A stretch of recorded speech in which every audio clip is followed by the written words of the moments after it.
Today I've got Concord City Councillor Stacey Brown. Stacey Brown, she's the City Councillor of Ward 5 in Concord. Say hello. Hi, Gracie.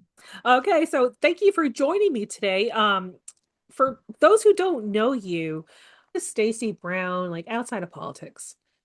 I'm a mom and I'm one of six kids in my family. I'm No way. kind of a flinty granite stater. I like to get out. I like hiking. I like the outdoors. Yeah. Who can't? I mean, I'm not even really an outdoorsy girl, but like since I've been here, it's like, oh, look at trees, look at bushes, and oh It's my good for gosh, you. the It's good for you. birds are different colors here. All we get are Mhm. pigeons from LA. They're all gray pigeons. Okay, so what made you run for office in the first place? Like what were you trying to change? Like So what I was the had been catalyst? watching city council for about 2 years. My Mhm. daughter was 9 and she wanted to change the ordinance so that we could have chickens. And, for about 2 years, she was attending meetings and I was taking her there and I was just watching what city council was doing. And Yeah. when I found out that my city councilor wasn't running, I was like, okay, I'd like Yeah. to step in. I've seen what they've been doing, what they talk about. Mhm. I'd like to be at the table. I'd like to be making decisions. Mhm. And what made like when did you realize, oh, Concord politics isn't what I thought it was going to be? Like, when did that moment happen for you? I think it was when, well, I had been in the military. Mhm. So, I'm familiar with working with people from different backgrounds, different political focuses. So, I did not expect that we were all going to be friends, but I thought that we were all focused on taking care of taxpayers. So when other counselors were not interested in talking about taxpayer dollars, like following where the money's going, Mhm. that's when I thought, this is a little bit different. Like, Yeah. what? Yeah. So let's Mhm. get into that. So you had a little bit of a problem back in December. There was there is some ruckus happening at the city councilors meeting. And Yeah. mind you, for the audience, that these things are boring as heck, right? Like, you just bring a pillow and a blanket. You could just, just zone out, find your zen. But like some real like stuff went down. So tell us all about it. Yeah, so I had been following these capital reserve accounts. Okay. Money's tight, so you got to Yeah. look at our saving, using your savings wisely, watching your spending. And I went through some more training just so I could ask better questions and understand how my policy decisions are reflected in someone's tax bill, Right. so that I could make better decisions as well. So I was looking at strange withdrawals around these capital reserve accounts. And from the trainings I received, I learned that these reserve accounts are for a specific purpose. It's like a specific savings account that you move taxpayer dollars in. And the governing body, the city council, has to approve withdrawals. And then it gets the next control is the trustees of the trust funds. Hmm. They then make sure that the withdrawal matches the purpose of the account before they release the funds. Hmm. So I was seeing withdrawals that I hadn't approved. And I didn't remember approving. And I had attended a trustees meeting and I asked them, aren't you going to verify withdrawals? And one of the trustees said, we've never done that. And I was like, oh, this is curious. And then at the Hmm. December council meeting, I asked, we received this report. So there's an annual report that goes to the Department of Revenue Administration, called an MS-9, Hmm. that reflects the full year of additions and withdrawals Okay. from investments and these capital reserves. And I And what's that had called again? questions. The It's what called an MS-9. MS9. Okay. Yep. And it includes investments and capital reserves. That's good for our audience to know so they can Yes. investigate their own elected Yes. officials. Yes. Absolutely. And you can find the Trustees of Trust Funds handbook on the DOJ website. And that's really important. And I also found out that our trustees of trust funds have received no training, even though Ooh. there's lots of training available. So I was like, Mm. oh, this is curious because from reading that trustee's handbook, they're guilty of a misdemeanor if money is withdrawn and it's not for the purpose that it was put in there. So just some questions, and I'm like, and I was really surprised that the counselors who've been on the longest and who are on the Fiscal Policy Advisory Committee weren't interested in talking about it. So I was like, "Ooh, what's going on?" And in December, I asked, because the report that was going to the Department of Revenue Administration was late, and I was asking about that, and I wanted to ask about withdrawals that were listed. Yeah. And I asked one question, and then the mayor kind of sent the treasurer, tax collector, and finance director away, and another at-large counselor, Amanda Grady Sexton, interrupted to say, "Accept the report." And another counselor seconded it. And all of a sudden there was a vote, aye. And the mayor says, "Moving on." And I'm like, whoa, I have two more. And I kept saying, "I have two more questions. I have two more questions." Right. And the mayor was like, "We're moving on." And I said, 100,000 was withdrawn from this account. I want to know why. And he said, "We're moving on." And I was like, Ooh. What is happening? This doesn't make sense. Was that a recorded video? Yes. You know what? Yes. I'm gonna grab that. Yep. Thank you so much. Nice to meet you. Your Honor, I have two more questions. To approve the item. I have two more a motion questions. to approve. Do I have a second? Moved and seconded. All in favor, please. Your Honor, I have two more questions about this item. Aye. All right. Your Honor, I had that two takes more us to questions. Item 25. Thank you, Councillor. I was not done, Your Honor. I had two more questions about this. We've approved it, Councillor. Your Honor, I was in the middle of asking a question about this. 100,000 came out of the Recreation Reserve between July 1st and October 31st. I would like to know where that went. We're moving on, Councillor. Thank you. Those are taxpayer dollars. Madam City Clerk, item 25. Item 25 was pulled. Yep.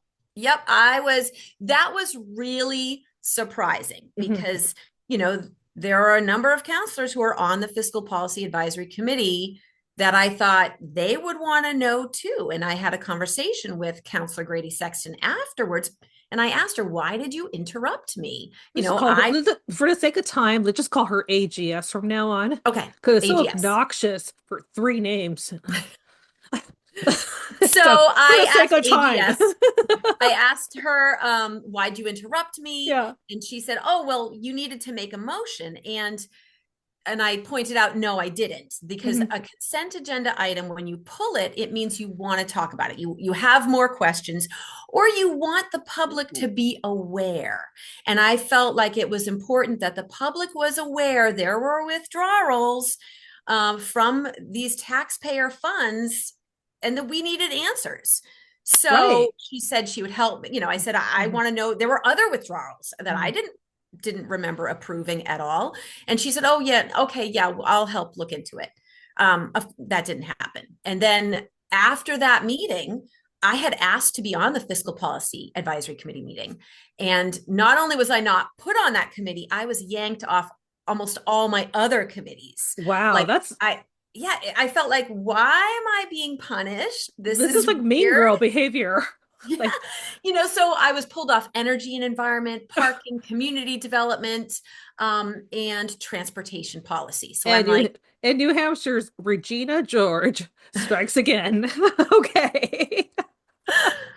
It was just strange. And then at our orientation, the city manager in January said, "Okay, all counselors, please talk to department heads when you have questions." He said, "But you, Councillor Brown, you're only talking to me." And I was like, okay, well, maybe this means I'm going to get all my questions answered. Okay. And no, nope. It's just harder now. And I was like, that's really strange. Yeah. And then in January, our January meeting, we were changing these reserve accounts. So the reserve accounts, they're governed. You have to be very specific about why you're creating them.